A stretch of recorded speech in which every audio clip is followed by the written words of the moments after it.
All right, in this video, we're going to talk about the magnetic field that is produced inside of a solenoid. So first I'm going to draw a picture of a solenoid. It's a bunch of wire loops that are all sort of lined up right next to each other. All right, and if I was going to look at what the current is doing in these loops, it's kind of coming up from the bottom, going around to the top, and then up again, and then down around.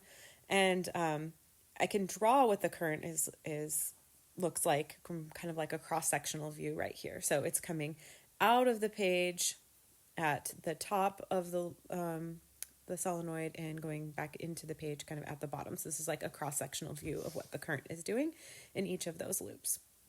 All right, so now let's use the right-hand rule and figure out what the magnetic field is doing from each of these little bits of current that we are seeing.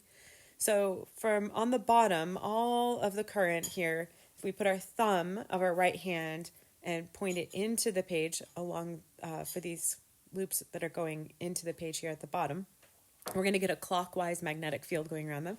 And up at the top, our thumb is pointed out of the page and we get a counterclockwise magnetic field going around those loops right there. So they add together in the middle of the solenoid to create a really strong field, because you can see the field from both the top and the bottom parts of the wire is all pointing to the right here in this picture. All right. But if we look at the field just outside of the solenoid, so above or below right here, let's think more about the below.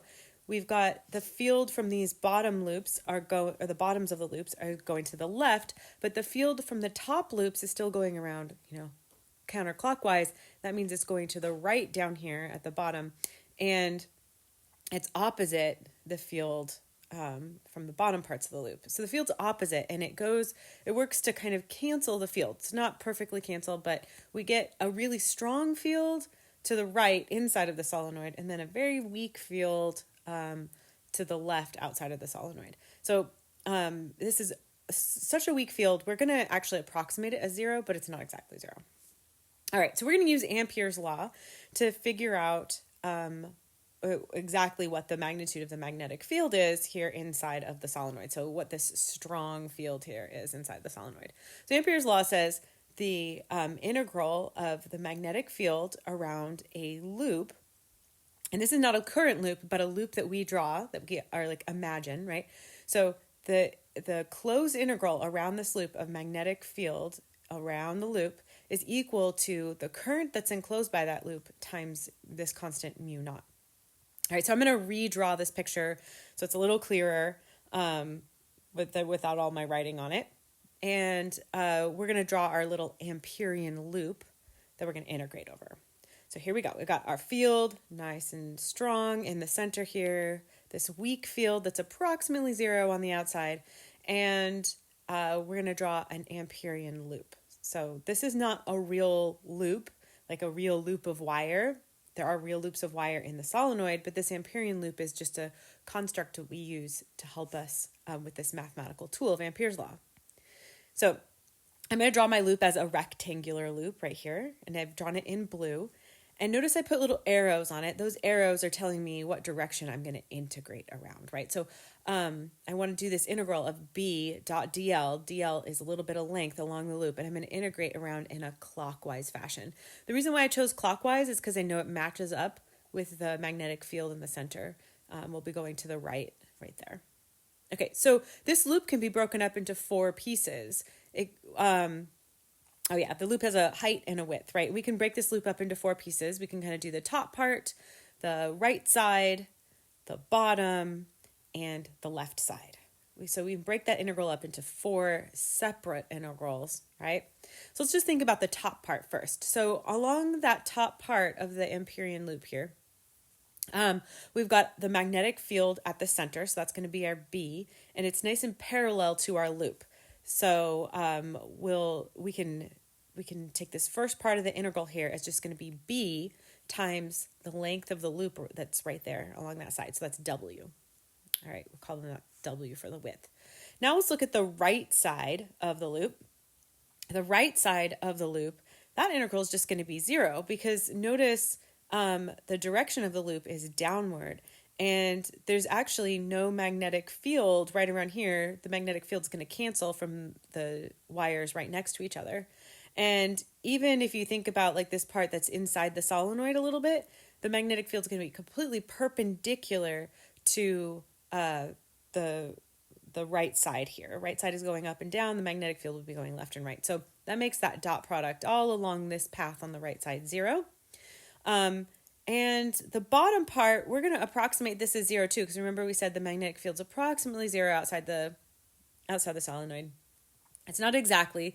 Those magnetic field lines have to come around and bite their own tails. They always have to do that. But it's approximately 0, much, much weaker than the field inside the solenoid. So we're going to say that that's approximately 0. And the left side is also 0 for the same reason the right side was.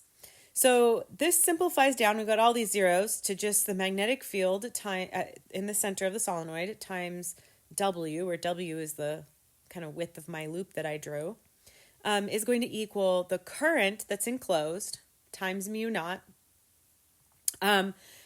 And the current that's enclosed is going to be I, the current through each one of those wires, times N, which is however many wires we actually have, right? So we can just kind of count that up, right? In this particular loop, that would be 2, right? Our N would be 2 if we were going to plug in numbers here. All right, so if we divide both sides by the width of the Amperian loop that I just made, we get the magnetic field at the center is equal to I mu naught N over omega. Or not omega, but W. Now you might think, well, it's kind of arbitrary then the magnetic field at the center, because I just drew a loop of a certain width and a certain height, had a certain number of current loops in it. And I could have drawn it differently, so it had a different number of loops and a different width and things like that. So this ratio right here, N over W, the number of loops over the kind of length of the Amperian loop that I drew, we're actually going to simplify this to a lowercase n, and this lowercase n is the number of loops per unit length. And that will be consistent throughout the solenoid, and it doesn't matter how I drew my Amperian loop, it should be nice and consistent. So the number of loops per unit length, I can get that by, let's say, measuring how many loops there are in a centimeter, and say, take my number of loops that are in that centimeter, divide it by a centimeter, that will give me little n. Or I could take all of the loops and divide it by the whole length of the solenoid. That will still also give me that same number n, and it should be consistent if you have a nice solenoid where you've got equally spaced loops. So we're going to rewrite this as the magnetic field at the center of that solenoid is going to be the current going through that solenoid times mu naught times little n, which is the number of loops per unit length. So that gets us the magnetic field at the center of a solenoid.